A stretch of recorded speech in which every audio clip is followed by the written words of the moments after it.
Hi, this is Scott Garibay, and today we're going to talk about how to make politics.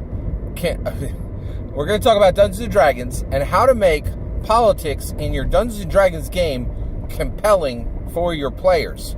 So this is a Dungeon Master tip video. It's specifically designed to allow you to craft the politics in your homebrew game of Dungeons & Dragons so that it is compelling for your players. Compelling them to do what? To engage with your world, okay? So that it's exciting and fresh and new, okay? So that's the goal, is to make the politics in your game compelling your players to engage with your, custom crafted game world, okay? All right, so let's talk about it. Oh, by the way, just gonna set this here. This is all American politics specific. This is for a game in America for American players and American game masters. I would say this, I'm tempted to say that, sorry for the internationals, but I found that internationals are often hyper-focused and hyper-interested in American politics. So I think some of the internationals, you're welcome to stick around, even though you're not in America, your games don't happen in America. Because I do know that internationals are often very, very interested in American politics, and very well may be interested in how American politics would affect a Dungeons & Dragons game. All right, so let's talk about it. So first and foremost, let's talk about politics in Dungeons & Dragons games. So one of the things right out of the gate is, in America, we have by the way, the reason why I'm comparing this to America is you have to understand that the politics in your game are immediately going to be set in mind against the politics in America by your players. The vast majority of players, either consciously or subconsciously, are going to compare the politics in your game to the politics in America. Now, they're going to understand that this is a fantasy world, and they're going to expect a royal structure, or a royal power structure, okay? There are absolutely politics in a royal power structure. I mean, just look at the British throne. There's crazy politics in a royal power structure. So even though your fantasy realm is going to have a traditional king and queen structure, we're going to talk about kings and queens in a minute. It's not that traditional. We'll get there. So even though it's going to have a traditional king-queen structure, politics will be all over it, okay? So one of the things is understand that when you present the politics of your game, it's going to be in context to the politics of America. So first of all, the first thing you want to do is you want to embrace that juxtaposition, right? So your players live in American politics every day.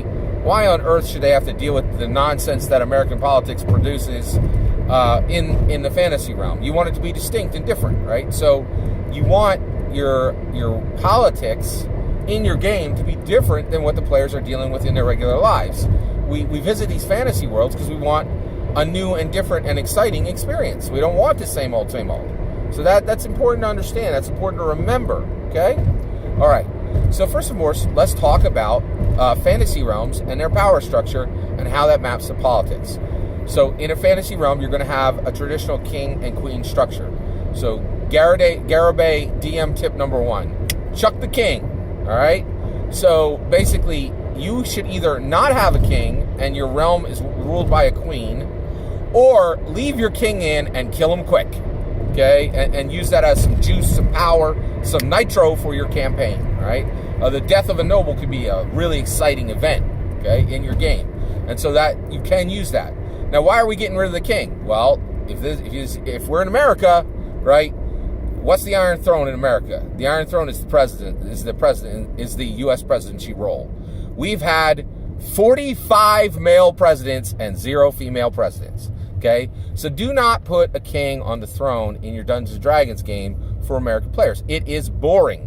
We've seen it 45 times in a row. We certainly don't need to see male leadership in a fantasy realm. You get a lot more action, you get a lot more excitement, you get a lot more compelling story when you put a queen in charge in your game. And the king's death it serves as fuel any way you want to do it, right? The king already died. Oh, maybe there's a mystery around that. The king died, maybe the queen killed him.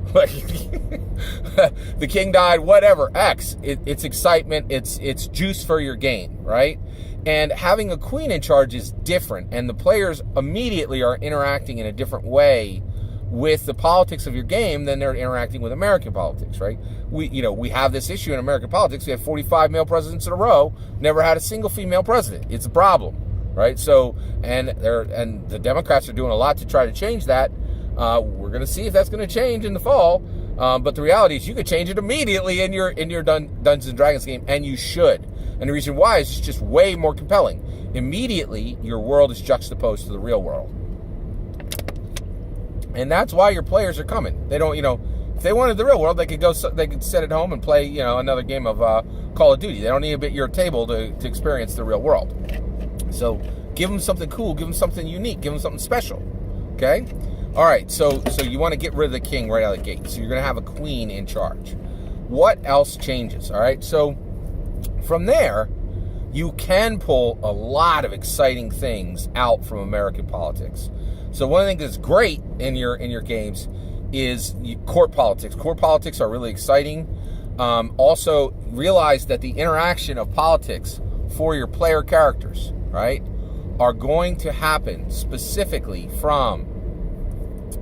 They're going to happen from the perspective of when the characters visit the capital, if they're ever in court with the queen, if they ever interact with any of the princes or the princesses while they're out and about, and anytime they go into a large city, or anytime they come across a duchy, right, or a manor or a manse, right. So in a feudal society, you're going to have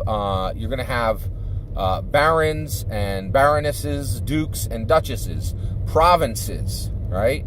And when you go to those castles, right, those powerful people are going to have smaller castles than the queen. And the moment you get in there, court politics from that small castle are immediately going to be in effect, and politics from the realm court are going to be in effect. Right? Now, one of the things I would highly encourage you to do is immediately map real-world politicians to your Dungeons and Dragons dukes and duchies. It's super, super simple. You can keep the Dungeons and Dragons heritages, right? So you can have a Tiefling Bernie, right? You can have an Asamar Amy Klobuchar. You can have, and now, of course, all of them are going to have a different name. Right? You're going to give them an NPC name. But when you describe them, give them the attributes of the heritage that they're going to have, whether that's halfling or elf or half-elf or dwarf, right? But go ahead and map the personalities, all of the personalities of real-world politicians right onto them. And you're going to mass this from your players, and so you can have a baron who's like, I'm really very frustrated with these other barons who are hoarding all their gold and not sharing it with their peasants. And that's why I make sure that one person from each of my peasant family is able to read. And I bring them to the castle, and I once a week and share a meal with them. Also, if one of them gets gout, I bring them to my own castle and make sure that they're cared for. You can map it, man. You can just map it right on. Or if you have somebody that's playing all sides of the table, you can map it to all kind. Or if you have a baroness who might have a whole lot of plans, right? Again, you can just map it to each of those political people who are bouncing around in our current American politics. It's a really easy way to get a lot of character, a lot of flair. You can get language patterns. It's really fun, and your game is going to come alive when you do this, right? Also, you can pick historical people. So go and learn about Abraham Lincoln, learn about George Washington, and any weird proclivities that they had. Map them right to your barons and your baronesses and your dukes and your duchesses. Very, very cool.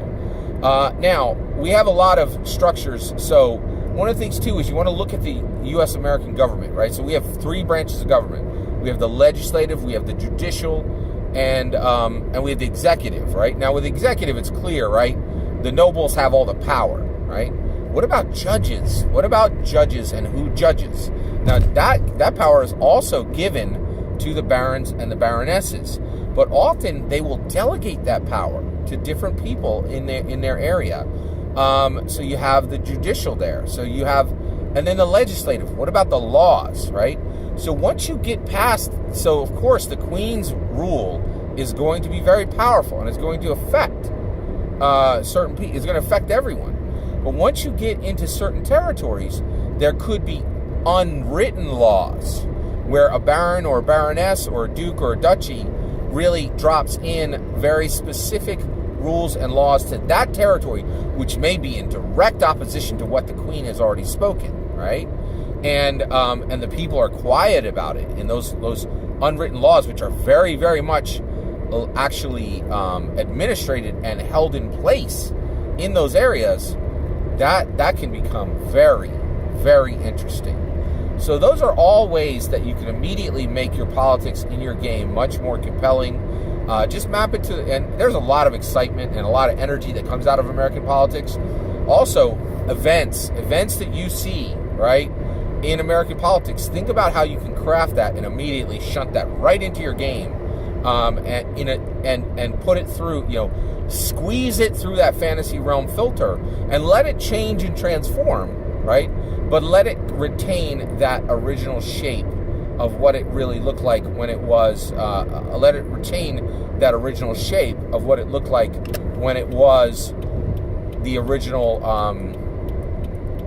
when it was in American politics, and contain the most exciting, most interesting parts of that. All that's my opinion on how to make your game better. What do you think? Is that a good way to go? If you have a better way, I'd love to hear it. Let me know in the comments below. Please consider liking and subscribing, and have a wonderful millennium.